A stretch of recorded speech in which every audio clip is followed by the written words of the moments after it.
I thought it would be cool if I kind of created a new habit.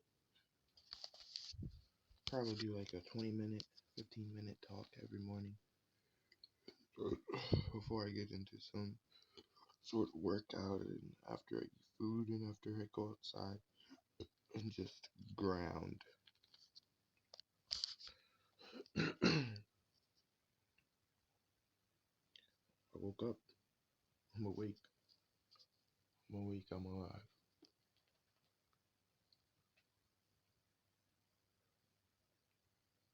I went to sleep listening to Hope Core. Just a lot of men that we perceive as strong, giving epiphanic advice. I'm not necessarily gonna echo any of it. As a matter of fact, I just intend to take it and use it, implement it, take action. I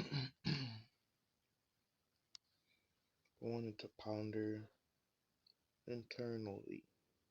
And so I guess here's a good question for yourself.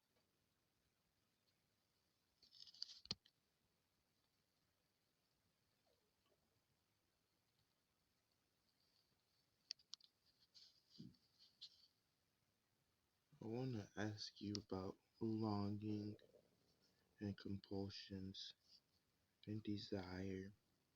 It's odd. You wake up with a clear mind almost. Of course, there's a little remnants of your wickedness from the day before, your righteousness. But overall, you're relatively clear. There come some points throughout the day. We call them watches, or the evening, the afternoon. Just different points throughout the day where you can see it's gradually shifting. Physiologically, you're in tune with these points. I think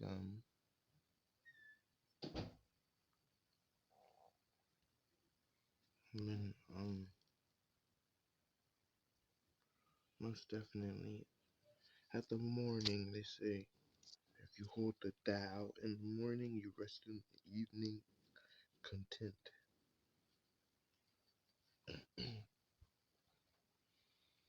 All I'm saying is I recognize that right now I'm doing a really good job of disavowing and forfeiting the idea that other people are the the reasons why I'm inclined to act the way I do ethically, morally, logically. I'm doing well of denying the delusional self speak. But like I said, compulsions and desires. Why do we do what we do?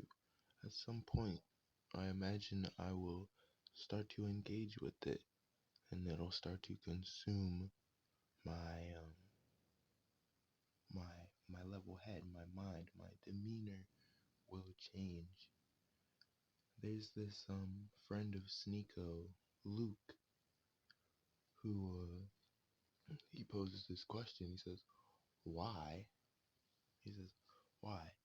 You know that you had the truth, you had what you were required to do, and you had these plans, you had these challenges, and you knew how to overcome them, but you didn't. Why? Why didn't you? Why didn't you overcome? What made you decide not to? When you were getting ready to put on your shoes and go for that run, and you were at the door, what made you say, I'm not going to anymore? What made you sit back down?" It's not as simple as just acknowledging that you didn't do it and regretting it or chastising yourself. Find out why, find out the source, and then deny it, snuff it out. I don't know. Yes, I do. I know very well. I know 100% that I need to take action if I'm going to remove myself from these miserable cycles or my miserable perception of self. I'm not nihilistic. I'm not a doomer. I'm not atheistic, nor am I agnostic. I know there's a God, and my purpose, that's one thing I said earlier. I was like, there was a cup on the speaker. It was full of water. I put the bong down, and I saw that the cup, it was shaking. The inside of it was shaking. The water was shaking. I thought of this as self. I was like, you know, outside events, outside occurrences tend to make the vessel, the character, they tend to shake it, dishevel it. And I was thinking, how does that, what does that even mean? And then I took a sip out of the water, and I was like, it takes away from you. You're losing out. But how do you refill the cup? And I was looking, and I said, another external source, the sink. The sink is like your purpose or your God. The sink is your soul, your objective. You go there and you get filled up. Other things will come and encounter you in between you and that sink, and they'll shake you up. They'll make you spill. They'll slurp up some of your insides.